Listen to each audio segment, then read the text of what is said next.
அப்படின்னு பார்த்தோம்னா, இயற்கை உணவு அப்படின்னா நெருப்பு இல்லாத உணவு, சமைக்காத உணவு. நாம் காடுகளில் வாழும்போது, நாம் பல்லாயிரம் ஆண்டுகள் முன்பாக காடுகளில் வாழும்போது நெருப்பு கண்டுபிடிக்கிறதுக்கு முன்னாடி எப்படியும் சாப்பிட்டுருந்தீங்க. இது மாதிரியே அதை சாப்பிட்றது இல்லை.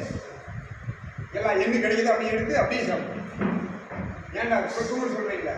ஏன்டா மாடு சாப்பிட்ற மாதிரி சாப்பிட்றேன், ஏன்டா ஆட்டுக்குடி சாப்பிட்ற மாதிரி சாப்பிட்றேன். ஆட்டுக்குடி சாப்பிட்ற மாதிரி சாப்பிட்லாம் ஆரோக்கியம் இருக்கலாம். நாம் என்ன சாப்பிட்றோம்? ஆட்டுக்குடி இருக்கிற அறிவு கூட, மாடுக்கு இருக்கிற அந்த ஆட்கள் கூட அறிவு கம்மிங்கிறது. அறிவுன்னு ஒரு வார்த்தை சொல்கிறாங்க பாருங்க. அந்த ஆடுகள் மாடுகளுக்கெல்லாம் 5 அறிவு இருக்குது.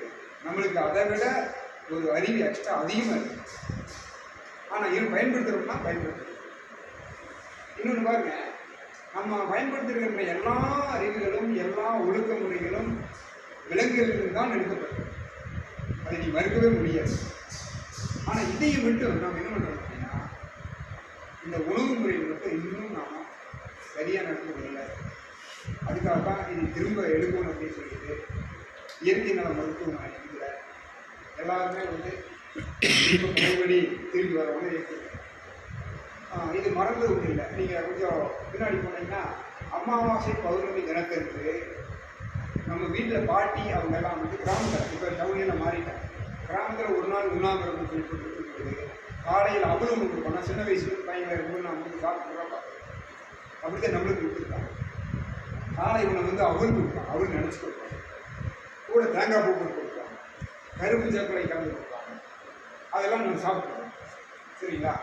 மதியம் மட்டும்தான் சைவ உணவாக காய்கறிகளாக வேக வைத்த காய்கள் உணவு, சாம்பார், குழம்பு, ரசம் எல்லாமே கொடுப்பாங்க.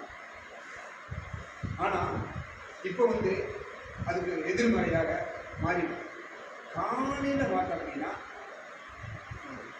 ஒரு 6 மணிக்கு பார்த்தா போண்டா வடையை அப்போ சாப்பிடணும். சாப்பிடக்கூடாது நண்பர்களே. எதையும் உங்களை சாப்பிட வேண்டாம் என்று சொல்லவில்லை. என்ன சாப்பிட்டால் என்ன நிகழ்கிறது என்பதை கொஞ்சம் சிந்திக்கலாம், அவ்வளோதான். சரிங்களா?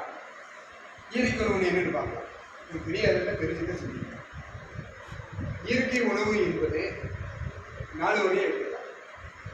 ஒன்று கீரை, எல்லா வகையான கீரைகள். சரிங்களா? கீரைன்னு சொன்னால் பச்சை தலையெல்லாம் கீரை தான். நீங்கள் வேப்பந்தலையெல்லாம் கீரை தான், அருகம்புல்லும் கீரை தான், கீரைன்னு வச்சுக்கலாம். சரிங்களா? அப்போ எல்லா வகையான கீரைகள் எல்லாம் நாம் சுத்தமாக கழுவிட்டு அதையே பயன்படுத்தலாம். எப்படி பயன்படுத்தலாம்? அடுத்ததாக காய் வகைகள், அனைத்து காய்கள், எந்த காய் இருந்தாலும் எல்லா வகை காய்கள். மூன்றாவதாக கனிகள், அதுதான் பழங்கள். இப்போலாம் பழங்கள் சூழல் நிறைய வந்துருக்கு. ஆனால் செயற்கையாக கூட பழம் வைக்கிறாங்க, அதை நாம் தான் பார்த்து பயன்படுத்திக்கலாம். 4வதாக தானியம். கீரைகள், காய்கள், கனிகள், தானியம்.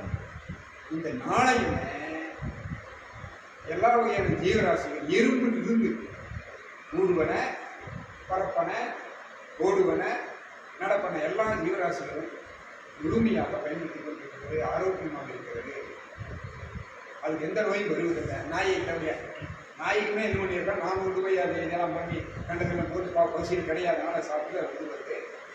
மற்றபடி மற்ற எந்த ஜீவராசிகளுக்கும் நோய் வருது. ஆனால் இந்த 4 வகையான உணவுகளையும் சாப்பிடாத மனுஷன் கலக்கி என்னெல்லாம் கலக்க முடியும், அத்தனை பவுடரெல்லாம் போட்டு கலக்கி சாப்பிட்ற மனுஷன் தான் இத்தனை வகையான நோய்ங்க. எவ்வளோ ஹாஸ்பிட்டல் இருக்காங்க. சரியான மருத்துவமனை ஒன்று சிந்திங்க.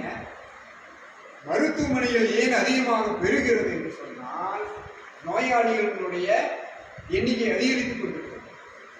ஒரு பக்கம் யோகாசனம் செய்யக்கூடியவங்க, மருத்துவம் பார்க்கக்கூடிய ஆயுர்வேதா, சித்தா, யுனானி, ஹோமியோபதி, இயற்கை நலத்தை பற்றியெல்லாம் சித்தம் பண்ணிட்டு இருந்தாலும் கூட, மறுபக்கம் மக்கள் எல்லாத்தையும் கேட்டுட்டு போய், ஆனால் எப்படி சில பேர் கேட்பாங்க, நான்